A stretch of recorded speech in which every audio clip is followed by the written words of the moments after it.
मित्रांनो, हायवेच्या दोन्ही बाजूला वाऱ्यासारखी वाहने धावत होती। त्या वाहनांच्या मधोमध हे वृद्ध आजोबा अडकले होते। पुढे आजोबा रस्ता क्रॉस करत असताना पाठीमागून एका व्यक्तीनं जाणून-बुजून असं काय कृत्य केलं ते पाहिल्यानंतर मात्र माणुसकी जिवंत आहे की नाही हा प्रश्न निर्माण होतो। मित्रांनो, तुम्ही या वृद्ध आजोबांकडे पहा। त्यांना उभा राहायचं म्हटलं तरी काठीचा आधार घ्यावा लागतोय। त्यांना एक पाऊल पुढे टाकण्यासाठी देखील तारेवरची कसरत करावी लागते। अशावेळी त्या हायवेवरून वाऱ्यासारख्या वेगाने धावणाऱ्या वाहनांच्या मधोमध अडकलेले हे आजोबा हा रस्ता कसा काय क्रॉस करणार? त्यांना एका नव्हे तर दोन काठीचा आधार घेत हा रस्ता क्रॉस करायचा आहे।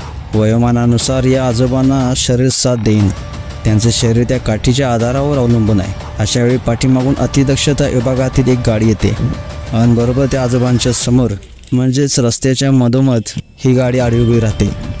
त्यावेळी तुम्ही पाहू शकता या गाडीतील कर्मचारी खाली उतरत आहेत। त्यातील काही कर्मचारी हायवेवरून धावणाऱ्या गाड्यांना थांबवत आहेत।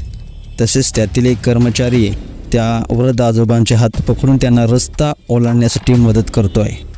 मित्रांनो, त्या अतिदक्षता विभागातील कर्मचाऱ्यांनी त्या आजोबांना मदत करण्यासाठी हायवेवर ट्रॅफिक जॅम करून त्यांना मदत केली।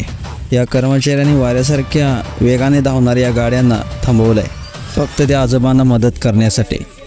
असा हा माणुसकी जिवंत असल्याचा एक व्हिडिओ सोशल मीडियावरती प्रचंड व्हायरल होत आहे। मित्रांनो, तुम्हाला हा व्हिडिओ कसा वाटला नक्कीच कमेंट्स करा आणि एस एस स्पोर्ट्स या चॅनलला सबस्क्राईब देखील करा। धन्यवाद।